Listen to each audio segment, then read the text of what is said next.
Welcome back to my YouTube channel. Make sure to like and subscribe to the channel for more interesting stories like these. Now, let's get into today's story video. Recently found out my 30 male, wife, 29 female, is a worker. We met in high school and dated throughout our senior year, but we had different goals. She was off to college, and I was joining the Navy just like my father and grandpa. We kind of drifted apart and dated other people until 2012, when we ran into one other at a mutual friend's wedding. That night, I fell head over heels in love with her all over again. I proposed a few days later, before returning to my military post. She agreed. We married in 2014, and she moved to Georgia to live with me.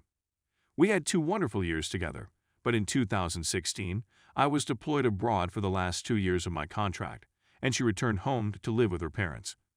After 11 years in the Navy, I retired in December 2018. We moved into our new house in March with the intention of starting a family. Everything was going swimmingly until approximately 2 weeks ago. My phone died 2 weeks ago, and the warranty replacement would take a few days to arrive. My wife suggested I could use her old phone in the meanwhile, since it was previously associated with the same family cellular account. We both went to work that day after the wireless retailer temporarily put her old phone to our account. I began putting some of the applications I required to her old phone during the day. I saw she had uninstalled all of the applications from the home screen, but they remained installed and visible in the app drawer. I came upon the old messaging app we used while I was stationed abroad and had a lovely time reading some of our old discussions, thankful that our marriage had survived a 2-year gap and that we were happier than ever. Then everything went to hell. She was discussing college debt with one of her pals in a text chat from last year. My wife said that she received a degree, but had never utilized it. She specifically said, "I kicked my for 4 years in college, got into debt, and now I do hand jobs for a livelihood." What? She works at a nearby resort's all-female beauty spa. Her customers are mostly elderly women. So I reasoned. I never planned to spy, but after reading that, I looked through her whole phone on purpose. Then at home, I browsed through her laptop. I didn't discover much, but what I did discover was rather disturbing. When I questioned her later that evening, she admitted to having private male customers with whom she sometimes gets physically engaged. She's been doing it since she returned home in 2016 to live with her parents while I was deployed, and she's made it plain she has no plans to stop. She told me everything she does in graphic detail and told me that if I didn't like it, I could go on with my life without her. We haven't seen each other since June 30. It was excruciating to spend the 4th of July without her. We finally got together for lunch today. If she stopped seeing these guys, I was prepared to forgive and forget. But she refuses to budge, not even a smidge. She claims her customers are out-of-town tourists and business people, and she performs safe S, so I won't be harmed in any way. She claims she only does this a few times a month, and that she wants to take advantage of her physique while she can. And she doesn't even think it's cheating. She claims to adore me, but I have no say in the matter. As she said, my jaw fell. Who is this individual? I'm quite open-minded, but I never would have expected my wife would be having S for money and speaking so authoritatively about it. This is like a horrible nightmare that never ends. I adore her. I'm going to die without her. But I'm upset and deceived, and I'm not sure what to do next. She is not willing to make any concessions. Is it my only option to accept her and her newfound profession? Story 2. My wife cheated on me, but only after I did. The destruction of a man. This, my friends, is a heartbreaking real story, and I'm not sure why I'm typing it or if anybody will read it. It's late at night, and I haven't slept in months. I've likewise been unable to discuss this with anybody, so maybe this is my way of sharing. To begin the tale, we must go back to July/August of 2015. My wife and I had relocated because I had enlisted in the Army. She'd never been away from her family before, and I imagine she felt lonely. She obtained a job and acquired some new pals. I was pleased for her, but it turned out to be our undoing. Every day, she and Amy, not the girl's true name, spent together. Amy introduced her to drugs, which shattered our marriage.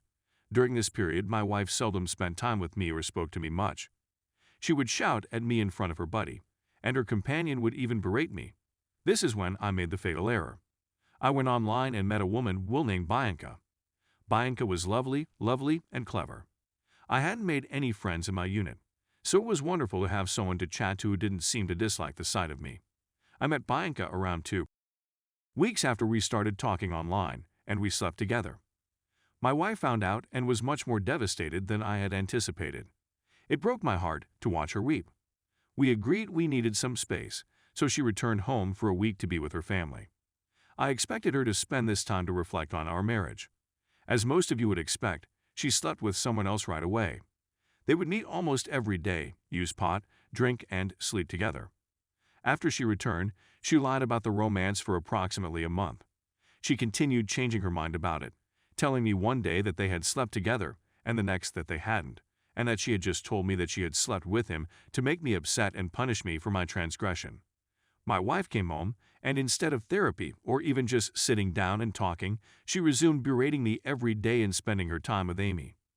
Amy was able to summon my wife away from me at any time of day or night for any excuse. It made me terribly envious, but I did not abandon the marriage. I'm handing up all of my passwords to everything. My phone was examined every day by her, but I didn't have the same level of access to her belongings. If I had, I would have discovered that my wife was still talking to the guy with whom she had slept every day. While I was at work or she was with Amy, they were video chatting. Every day, they texted back and forth. Everything from I love you to various texts and movies. Let us fast forward to December. My wife and I seemed to be getting along well. Amy had mostly vanished from our lives when she quit using cocaine. We took a holiday and drove back home to see relatives for Christmas, 30 HR Drive. We joked, played games, and played old-school music from our youth. It was incredible. We agreed that she would keep the automobile and remain with her parents, while I would stay with mine. We are not wealthy and are still relatively young. My wife then went to see her friend Ashley, and guess what? They walked over to the man's place and smoked, drank, and even made out with each other to amuse the guy and his pals.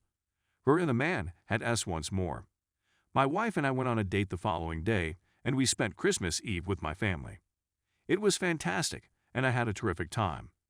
Apparently, once we returned home, she and the man, I'll give him a name, Charles, lost touch, but she had found a new passion back home, Matthew.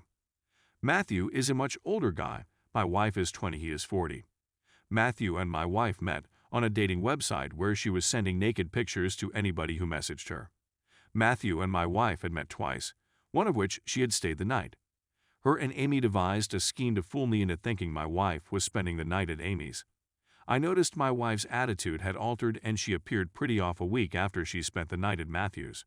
She suffers from bipolar disease. I asked her what was wrong one day when I came home to get something for work, and she informed me she slept with Charles again while we were home in December, and she recently slept with Matthew. I was heartbroken, but I had to go to work. About 20 minutes later, I received a call from my wife's workplace stating that she had not arrived for work. I contacted her, but she did not answer. I eventually called our neighbors, who went to check on my wife. I got a call back indicating that my wife had requested to be sent to the emergency department. She was suicidal, didn't seem to be reacting, and seemed distant. I hurried to the emergency department and stayed in silence with her for 5 hours before she was admitted to the hospital's mental unit on the base where I work. I visited her in the mental unit every day, sitting with her for hours. She rejected the meds and was experiencing severe auditory hallucinations. Her marijuana and cocaine usage, according to the psychiatrist, exacerbated her bipolar condition. Furthermore, the last psychiatrist she saw gave her medicine, which exacerbated her bipolar disease. Instead of a mood stabilizer, they gave her an antidepressant. She was sent to a civilian hospital since she was a citizen at a military hospital and denied care. I couldn't see her as often as I used to, but I did go to see her and cuddle her. Of course, we couldn't discuss about her adultery or decide if we should be together at this period. 3 weeks later, she was freed, and we felt it was best for her to be surrounded by family, so we sent her home. Back home, she continued to take her medicine, enrolled in college, and found work. We don't communicate much because, well, I was upset and didn't know whether I wanted to be with her. She stated she was done with cheating and apologized. In May of 2016, she came to see me for a week. It went better than I expected. We chatted, and she admitted that she hadn't spoken to Charles at all. I trusted her and conducted some study on bipolar infidelity before deciding to forgive her and attempt to heal our relationship. I cheated on her as well after forcing her to relocate hundreds of miles away from her home. I'm not one to blindly believe, so I decided to go into her Facebook and discover that she has looked up Charles around 3-4 times a week since she came back home, but there have been no communications between them on Facebook. I decided to access my Verizon account and see who she'd been messaging. In April, I noticed she had contacted Charles multiple times. They texted and spoke on the phone for hours. I questioned my wife YET again whether she had spoken to any males since she had returned home. She informed me that Charles had contacted her, but she had ignored it, sensing that I had dredged up information.